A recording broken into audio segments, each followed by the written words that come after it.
नमस्कार दोस्तों, आज हम एक ऐसी कहानी सुनेंगे कि रावण कैसे बच गया माता सीता के क्रोध से। माता सीता भस्म कर सकती थी रावण को, लेकिन क्यों नहीं किया? रावण बच गया एक तिनके के कारण। माता सीता को साक्षात लक्ष्मी माना जाता है। वे श्रीराम की ही तरह शक्तिशाली हैं। वे चाहती तो रावण को उस वक्त भस्म कर देती जब वह हरण करने आया था। वे चाहती तो अशोक वाटिका में पहुंचकर भी रावण को भस्म कर देती है या उसका किसी भी वक्त वध कर देती। लेकिन माता सीता ने ऐसा क्यों नहीं किया, जबकि वो तो खुद ही आत्मरक्षा में सक्षम थी? वास्तव में माता सीता स्वयं शक्ति स्वरूपा थी। तो कहानी शुरू होती है खीर कथा से। मान्यता के अनुसार कहते हैं कि जब सीता जी ससुराल आई तो उन्होंने सबसे पहले ऋषि मुनियों और परिवारजनों के लिए खीर बनाई और दशरथ सहित सभी को परोसी।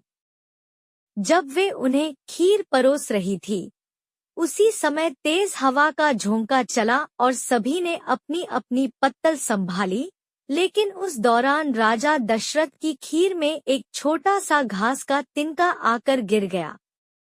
माता सीता ने उस तिनके को देख लिया था, परंतु खीर से वो तिनका सबके सामने कैसे निकाले, ये बड़ी दुविधा थी।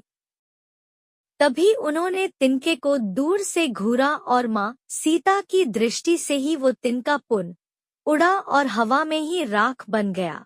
सीता जी को लगा कि उनका ये चमत्कार किसी ने नहीं देखा, लेकिन राजा दशरथ ने ये सब देख लिया था और वो समझ गए थे कि यह कोई साधारण स्त्री नहीं, बल्कि जगत जननी है। उनके इस चमत्कार को देखकर वे डर भी गए थे।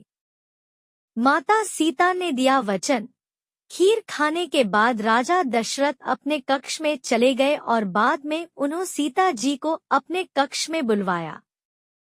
वहां उन्होंने माता सीता से कहा कि आपका वह चमत्कार मैंने देख लिया है और अब मैं समझ गया हूँ कि आप कौन है।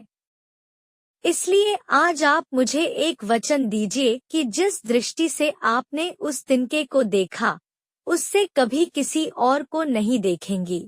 इस बात को सुनकर माता सीता ने दशरथ जी को वचन दिया कि मैं कभी किसी को इस दृष्टि से नहीं देखूंगी।